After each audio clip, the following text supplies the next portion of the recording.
I've got a radical idea. It's part of a democratic solution, but it's one that we've never really considered before.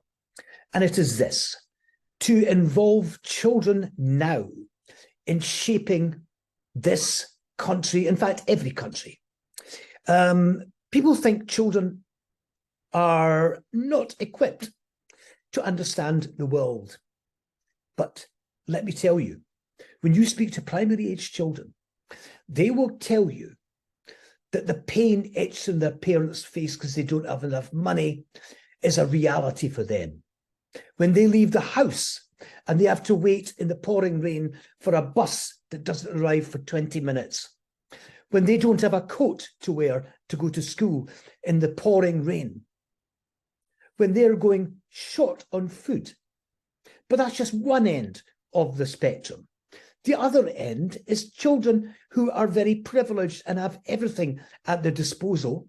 They also see children who are not as wealthy than they are, and they understand that this divide is wrong. I know, because I've brought children together from both ends of the economic spectrum. And they do have a common language, they have a common understanding.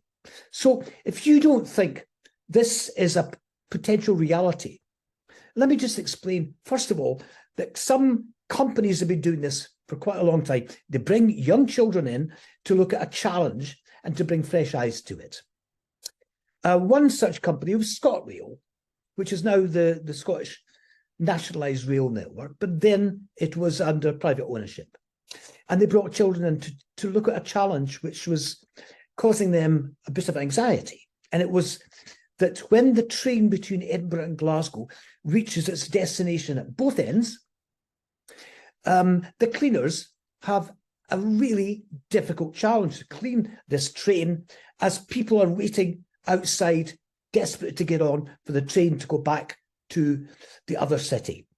And children went up and down this route a few times, and they came up with a very simple solution. If you don't know Edinburgh or Glasgow, there's a Haymarket station, which is only 5 minutes away from the end destination in Edinburgh. The children says, why don't the cleaners come on at Haymarket and start cleaning then? By the time the train arrives at Edinburgh, they've almost completed it, and people can get on the train ready for the return journey. Now, this is something that adults had not seen. It sounds so simple, so obvious, but that's what children are brilliant at, seeing the obvious.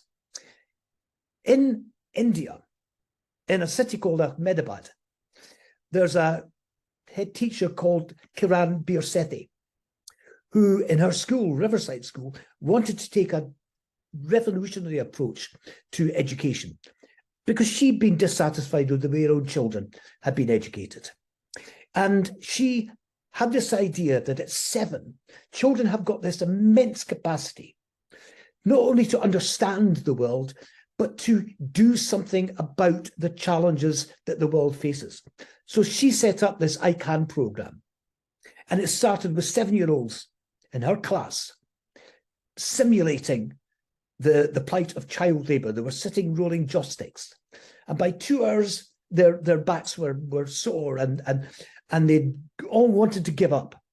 Those children went out and they spoke to employers directly, and they says, this is why we want you to stop child labour. And the look in the employers' faces, can you imagine? They then went to the Metropolitan Authority and they said they wanted more of the city given over to children, at least sometimes, so that they could feel safe in the streets. They agreed with the local authority to close the street for 1 day every 2 months and give it over to children. It became a veritable playground. But this has spread. The challenge in India is to 7-year-olds to change 1 billion lives. It's now spreading right across India. They are achieving astonishing things, and the adults are so amazed and grateful. For example, they're teaching older people who never got the chance to read and write. So I believe children understand, and children should be part of the solution, not waiting until they're some later age when they've got permission to vote. That's my proposition. It's in my book. Let's reimagine the world together.